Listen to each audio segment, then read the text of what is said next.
Welcome back to our July annual training. The next subject that we will be discussing is when to call 911. Hope is going to help write some answers up on the board. Definitely, if you have any questions after watching this video or during watching this video, please write them down and connect back with me so that we can have more dialogue.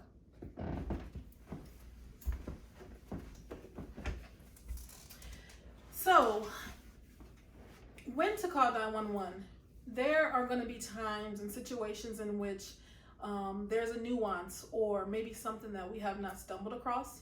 So the process would be to call the behavioral point, which 5 days out of the week it's me, 2 it's Denise, to seek guidance. And then there's going to be situations that are very clear cut.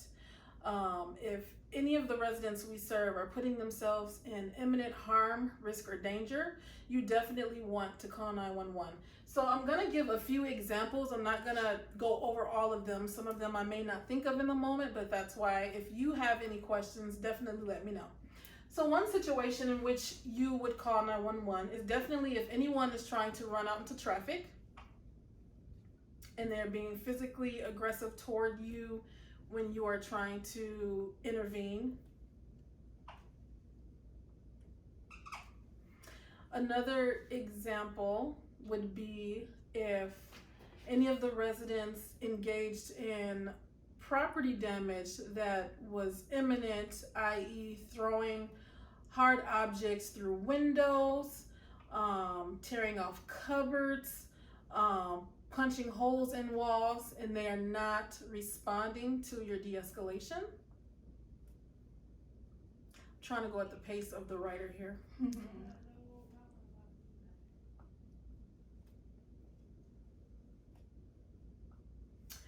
Another situation is if a physical aggression occurs and it is not being contained properly and it does not discontinue, and a staff person is maybe being hurt or the resident isn't choosing to de-escalate, you definitely want to call the police for intervention.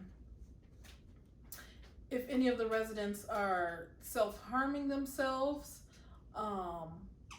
to the point of, for instance, if they're cutting themselves, if they're injuring themselves where they're drawing blood, or maybe you can see their nerves or anything like that, you want to notify the police. And with those situations, if you're not 100% sure if it's a police call, definitely give the behavioral point a phone call and discuss the situation. So those are just a few situations in when to call the police. There are going to be some times when the residents elope where you're wondering if you should call the police or not. And that's where calling the behavioral point is definitely going to be helpful and beneficial for you in the moment to help define when you should call the cops or if you shouldn't call the cops. So like I shared before, if you have any further questions about this, be sure to connect with me. Thank you.